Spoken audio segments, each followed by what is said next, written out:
Assalamualaikum warahmatullahi wabarakatuh. Salam sejahtera bagi kita semua.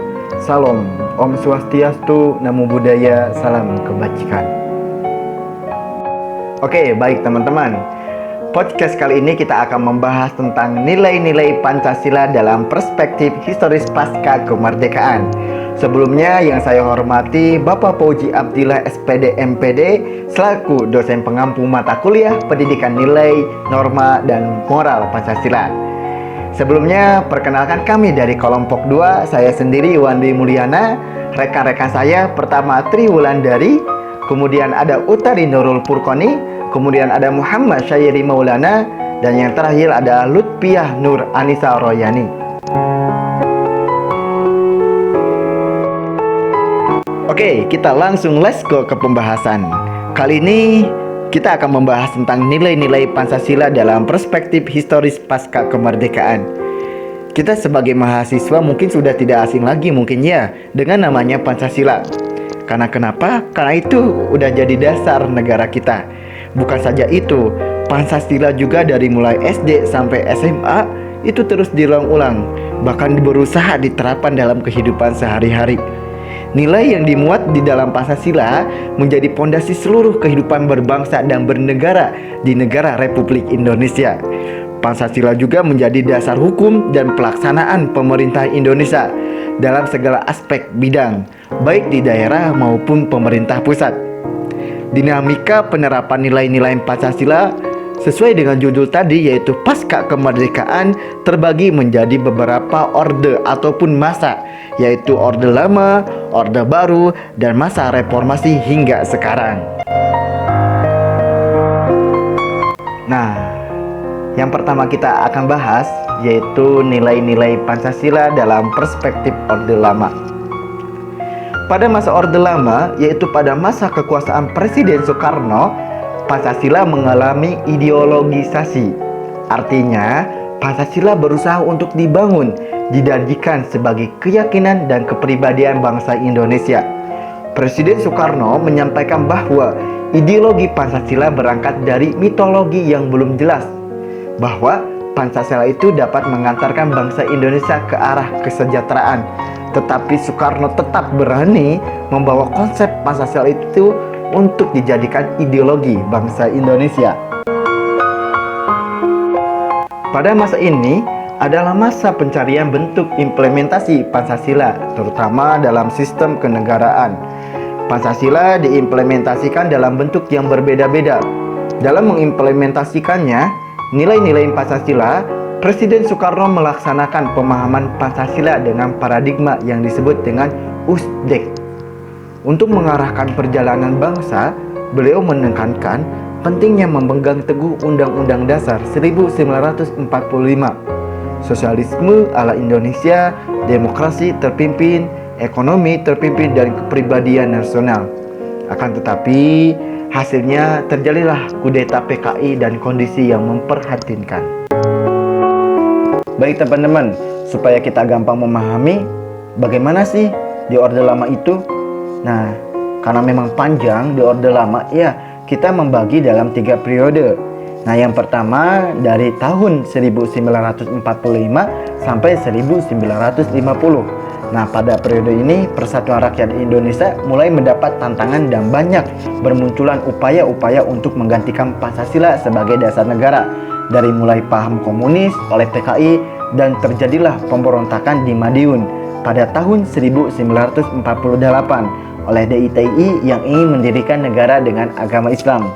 Nah, yang kedua pada periode dari tahun 1950 sampai 1959. Pada periode ini nilai-nilai Pancasila diarahkan sebagai ideologi liberal. Namun, pada nyatanya hal ini tidak dapat menjamin stabilitas dalam pemerintahan. Nilai Pancasila pada sila keempat tidak berkewajiban mufakat, melainkan suara terbanyak yang tentunya bertentangan sekali dengan nilai-nilai sila keempat. Nah, yang ketiga yang terakhir pada periode dari tahun 1956 sampai 1965. Pada periode ini dikenal sebagai demokrasi terpimpin. Namun justru demokrasi tidak berada di tangan rakyat, sehingga yang memimpin bukan dari nilai-nilai Pancasila, melainkan kepemimpinannya berada pada kekuasaan pribadi presiden, yaitu Soeharto. Di masa inilah banyak terjadi penyimpangan tentang penafsiran Pancasila yang berakibat dalam konstitusi pada era tersebut. Presiden Soeharto menjadi otoriter dan terjadinya beberapa konflik yang mengakibatkan kemerosotan moral di sebagian masyarakat yang tidak lagi hidup dengan bersendikan nilai-nilai Pancasila dan berusaha menggantikan Pancasila dengan ideologi lain.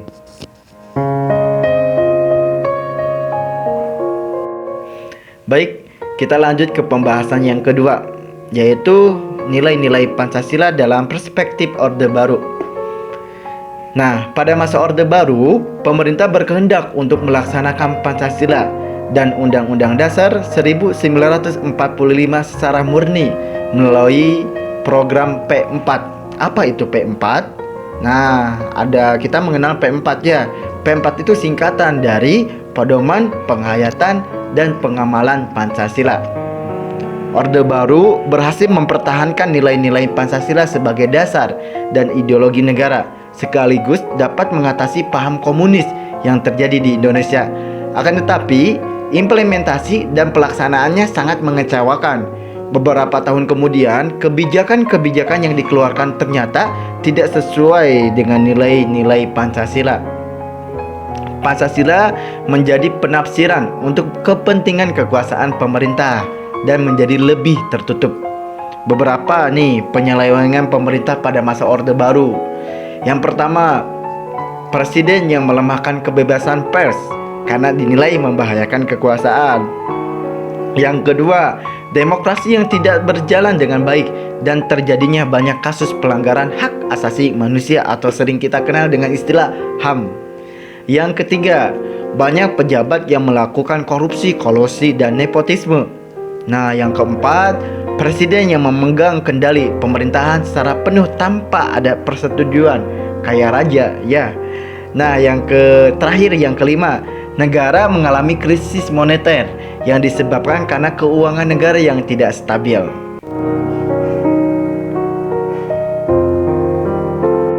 Baik teman-teman, kita masuk ke pembahasan yang ketiga ya. Nah, pembahasan yang ketiga adalah nilai-nilai Pancasila dalam perspektif era reformasi.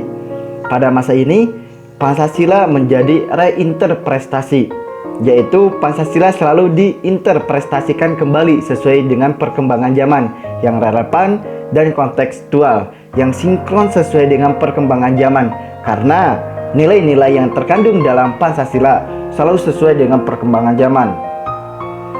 Peran nilai Pancasila sangat erat pada era reformasi ini sampai sekarang, seperti sebagai paradigma dalam pembangunan nasional di bidang sosialnya, politiknya, ekonominya, kebudayaannya, dan ilmu pengetahuan yang semakin lama semakin berkembang dengan pesat, serta kondisi masyarakat yang diwarnai oleh kehidupan yang serba bebas.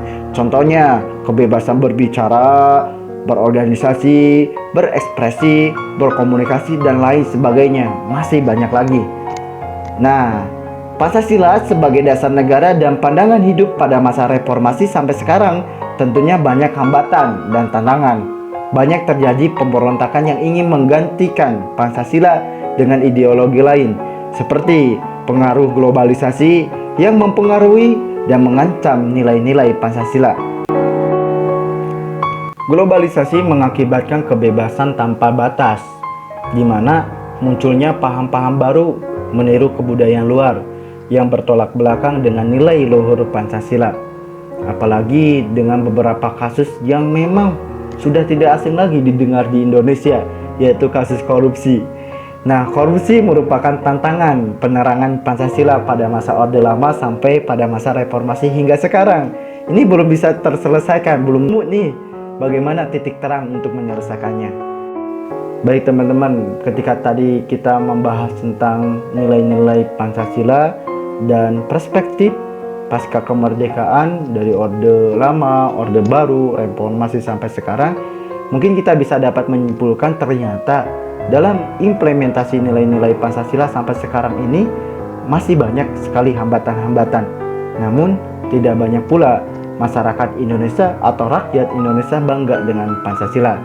Dan sekarang adalah tugasnya kita, tugasnya mahasiswa. Bagaimana kita memberikan hal-hal yang baik, bagaimana kita mencerahkan rakyat Indonesia supaya tetap memegang teguh nilai-nilai Pancasila, bahkan menjadikan ideologi Pancasila sebagai ideologi negara dari awal sampai akhir. Terima kasih teman-teman sudah bergabung dengan saya, Wandi Mulyana, perwakilan dari kelompok 2. Mohon maaf bila mana ada kesalahan. Sekali lagi mohon maaf bila mana ada kekeliruan di dalamnya. Billahi taufiq wal hidayah. Wassalamualaikum warahmatullahi wabarakatuh.